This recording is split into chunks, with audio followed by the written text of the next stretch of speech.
College আসলে আমরা মূলত এই অধ্যক্ষের রুমে তালা দিয়েছি। আমাদের দীর্ঘদিনের পুঞ্জীভূত ক্ষোভ এটা যে সে সিনিয়রিটি লঙ্ঘন করে। মূলত সে 7 নম্বরের ব্যক্তি, কিন্তু সে শিক্ষা মন্ত্রণালয়ের যে পরিপত্র আছে সে পরিপত্র লঙ্ঘন করে সে দায়িত্বভার গ্রহণ করেছে। এই প্রায় 8-9 মাস পর্যন্তই সে দায়িত্বভার গ্রহণ করছে, কিন্তু দায়িত্বভার গ্রহণ করার পরে সে কলেজের কোনো ক্যাশ মেনটেন করে না। ক্যাশ খাতা সে ক্যাশে কোনো ক্যাশ মানে নগদ অর্থ লেখে না। সে কলেজের সমস্ত আয় ব্যয়গুলো সে নিজে নিয়ে যায়, কোথায় খরচ করে। আমরা অন্ধকারের ভিতরে আছি, আমরা জানি না যে আসলে কলেজের কত টাকা আয় আছে, কত টাকা ব্যয় আছে। এটা আমাদের দীর্ঘদিনের পুঞ্জীভূত ক্ষোভ। আগের যে প্রিন্সিপাল ছিল আওয়ামী লীগের প্রিন্সিপাল, তা সে তার ব্যাপারে দুর্নীতি প্রমাণিত হয়েছে, তদন্ত স্টাফ পেমেন্ট করা হয়েছে শিক্ষা মন্ত্রণালয় মাউসি উভয় থেকে। ডিএ এর অফিসার আসছে, এসে এখানে তদন্ত করে গেছে, দেখে গেছে তার কোথায় কী সমস্যা, এবং সে বারে বারে যোগাযোগ করছে, সেখানে গেছে। সে তদন্তে সর্বশেষ শিক্ষা মন্ত্রণালয় তার স্টাফ পেমেন্ট করে দিয়েছে, দুর্নীতি প্রমাণিত কাগজ আমাদের কাছে আছে। এরপরে তখন টিউনো সাহেব দায়িত্বে, টিউনো সাহেব তখন আমাদেরকে ডাকলো, সমস্ত টিচাররা সেখানে টিউনো সাহেবের সামনে স্বাক্ষর দিয়া বললো এই মুহূর্তে এখন অমুকের দায়িত্ব দিলে, আবুল কালাম আজাদকে দায়িত্ব দিলে প্রতিষ্ঠান ভালো চলবে।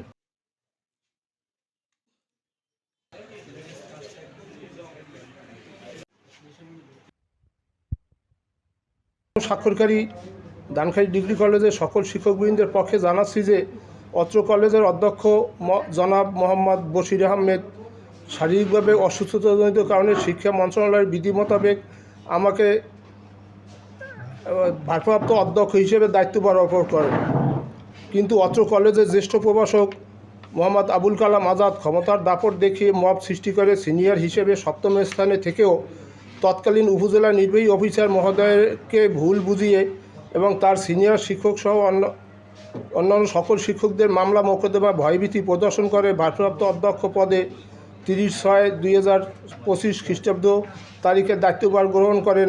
স্যারদেরতে যে দ্বন্দ্বভীতি চলুক, আমাদের কোনো সমস্যা নেই, তবে আমাদের পড়াশোনার উপর যেন কোনো প্রভাব না পড়ে আমরা এটা চাই। তাই এটা একটা তাড়াতাড়ি দ্রুত সমাধান করা উচিত।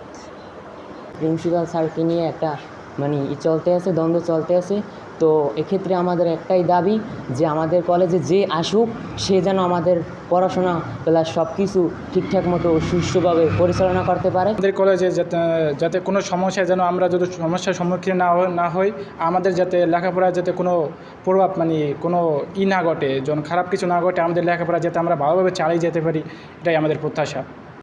আচ্ছা, বলো আপনাদের যে সমস্যা আমাদের প্রিন্সিপালকে নিয়ে, আমাদের প্রিন্সিপালকে নিয়ে বিন্দু পরিমাণ কোনো সমস্যা নাই, কমপ্লেনও নাই। যদি তার কোনো ভুল ত্রুটি থাকে, যদি তিনি কোনো অনিয়ম করে, এর জন্য আমাদের পরামর্শ আপনাদের যে আমরা কিছু সময় দিই, তার যে ভুলগুলি আছে, ত্রুটিগুলি আছে, এই জন্য সংশোধন করুক। আর যদি স্যারদের কোনো সমস্যা থাকে, এটা একটা শিক্ষা প্রতিষ্ঠান, অনেক স্টুডেন্ট এই জায়গায় পড়াশোনা করে, তারা সবাই মিলে বসে আলোচনা করে ভুলগুলো সমাধান করে নিই।